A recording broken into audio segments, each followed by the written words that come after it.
Joining me now is Dr. Matthew Martinez. He's the Director of Atlantic Health Systematic Sports Cardiology at Morristown Medical Center. He's also a cardiologist with North America's Major League Soccer. Doctor, thank you very much for joining us. You watched that game. What are your thoughts as an expert as you saw Christian Eriksen just keel right over? So thanks for having me. And I think what this underscores is how well that team prepared for this sort of event.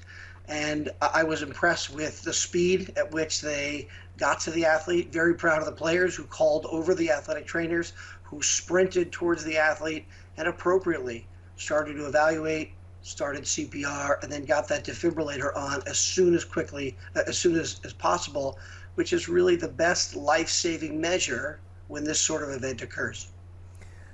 One of the team members said that he was gone on that field and that the defibrillator brought him back. Yeah. What does that tell you?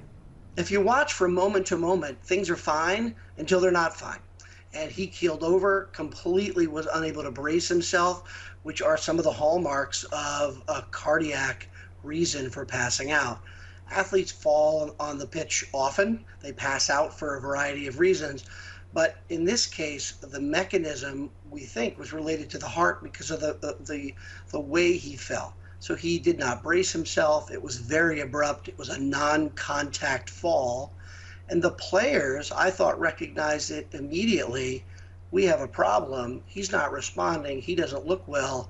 Amazing how quickly they could respond.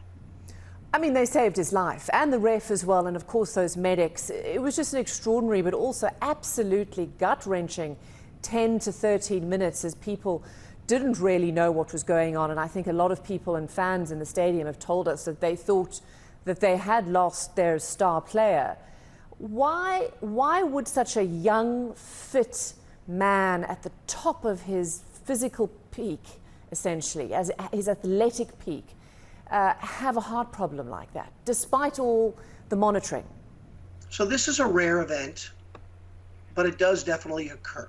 Depending on the sport, the age of the athlete, we approximate 1 in 200,000 athletes per year are going to have an event like this, 1 out of every 200,000. Now that changes. If you're a soccer player, a basketball player, or an American football player, that risk may be actually a little higher. If you're a Division I male basketball player, that seems to maybe be the highest risk. And although we do screening, these are congenital problems. You are born with these conditions under the age of 35 as the most common reason you have an event like this. And sometimes they're related to the muscle, things like hypertrophic cardiomyopathy. Sometimes they're related to the electrical system, and many times they are detectable by screening purposes, but often they are not. And they may be subtle, and there's overlap between what a highly trained athlete's heart looks like and what a pathologic or risk for sudden death might look like in an athlete. There is overlap between those two conditions, and sometimes a single screening study is insufficient to make the diagnosis that the player might be at risk. Do you think Christian Eriksen will ever play soccer again, particularly at this level? What do you think the long-term damage is and the risk of this happening again? It's a great question, and I don't have the answer for that because I don't know the cause. So if I knew what had specifically happened to him and what the reason he went down, then I could better, sort of surmise where things may end up for him. But I think what's really important is that he did well because that team was so well trained. They prepared for this because it's a split-second change from everything's fine to I have to act immediately. And that group acted quickly because they reverted to their training. They got the CPR started, they got the defibrillator immediately, and they acted with their emergency medical team swiftly, which is really what I think led to the most profound, the best outcome for this athlete.